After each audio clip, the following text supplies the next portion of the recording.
Pakistan has been sincerely devastated by different impacts of climate change, especially in the shape of a catastrophic flood in the 2022.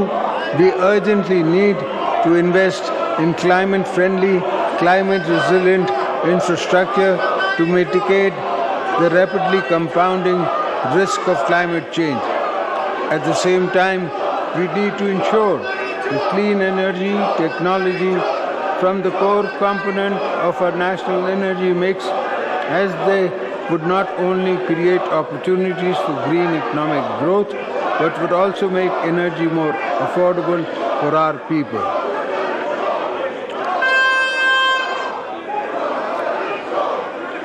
Mr. Speaker, the provision of primary and secondary education is a fundamental right, and its current state should keep all governments awake at night.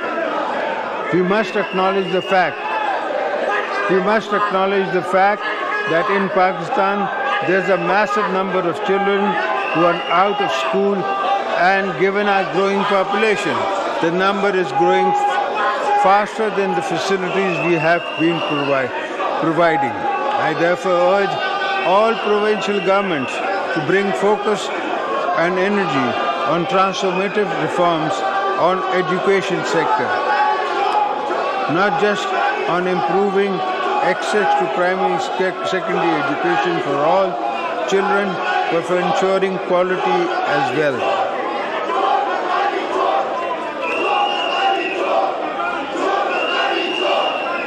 Mr. Speaker, respected parliamentarians, I am sure all agree that our health sector is in urgent need of rebuilding and scaled up expansion. Regular investments in the primary and secondary health infrastructure as well as human resources are needed to ensure that every citizen has access to quality of healthcare services and that no citizen lacks medical care. Mr. Speaker, a combination of factors has come together to create what I see as a crisis of income and food insecurity. For many of our people, I am pointing, of course, to the large number of our population that has been slipping into poverty either through climate impacts on their incomes and assets or sheer cost of living pressure on the families. It is our responsibility to ensure that they move out of extreme vulnerability within the ability to access opportunities for jobs and resources to reinvest in farms, livestock and small businesses.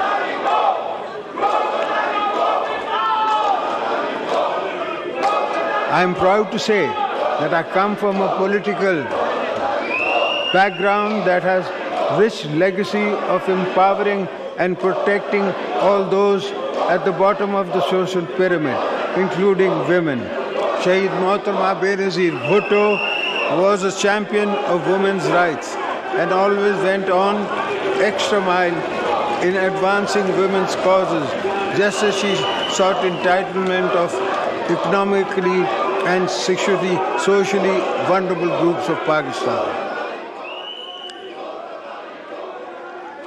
I am very proud of the fact the Benazir Income Support Program has been providing a lifeline to millions of vulnerable women across the country, offering them financial assistance and social protection, while giving many women the incentives and seed capital to start up small businesses.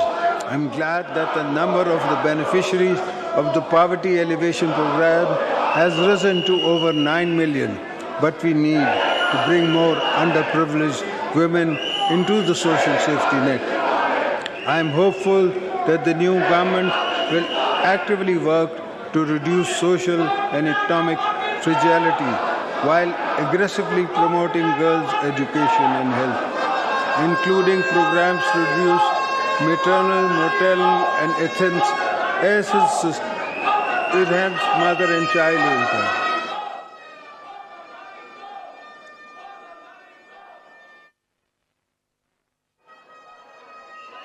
Mr. Speaker, you are aware the menace of terrorism is again rearing its ugly head and is threatening our nation's security as well as regional peace and prosperity. Pakistan believes that terrorism is a shared concern that requires collective efforts.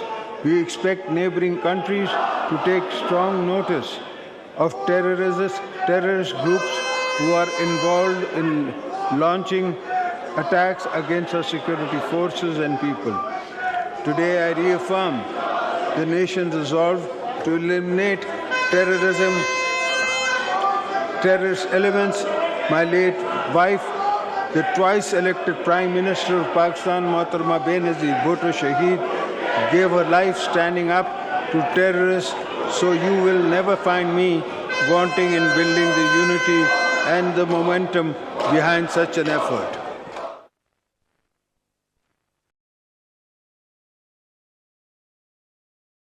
We are proud of our armed forces, law enforcement agencies who have rendered immense sacrifice and played a heroic role in the fight against terrorism, defense of our national frontiers. I will also take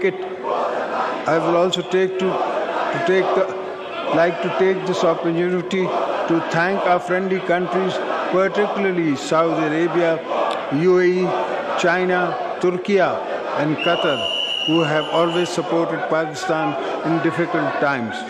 It is important also to recognize the US, EU, and UK have all been established trade partners with a history of cooperation in many sectors, which we hope will grow further.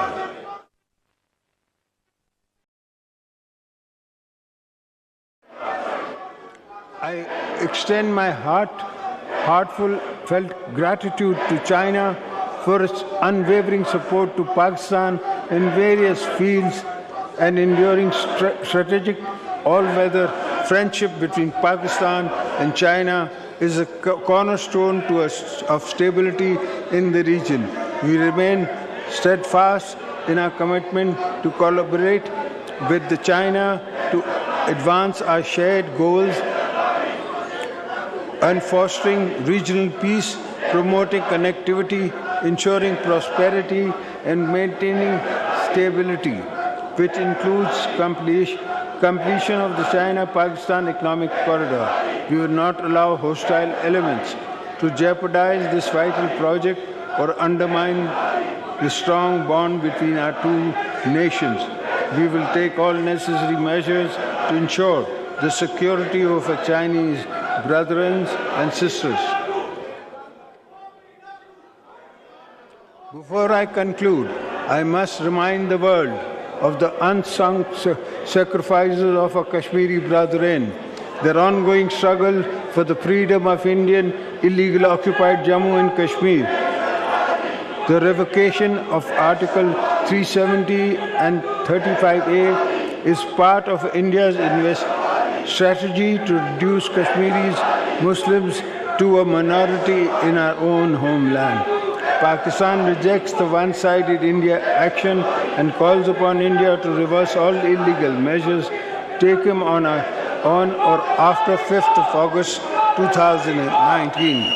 I assure our Kashmiri brothers and sisters that Pakistan will continue to provide moral, political, diplomatic support to the people of occupied Kashmir until they get the right to self-determination.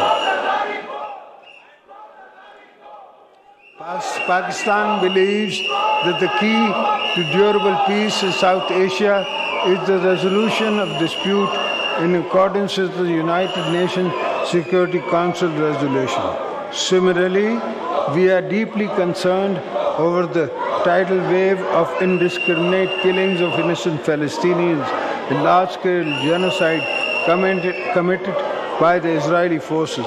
Pakistan strongly condemns the brutality and impunity of occupation forces and remains steadfast in principled support for the establishment of an independent and viable state of Palestine based on the pre-96 borders is Al-Qudus Al-Sharif as its capital. Mr. Speaker, honorable parliamentarians, I have complete faith in the capability of our political leadership, public institutions, civil society, and youth to successfully overcome the multiple challenges facing our nation today. This is based on my unshakable belief in the resilience of people, knowing that whenever we unite to make common cause, we deliver on our promises. Today, too, I believe we can pull together to draw on our moral political capital in steering our country out of its complex but not impossible social, climate, and economic challenges.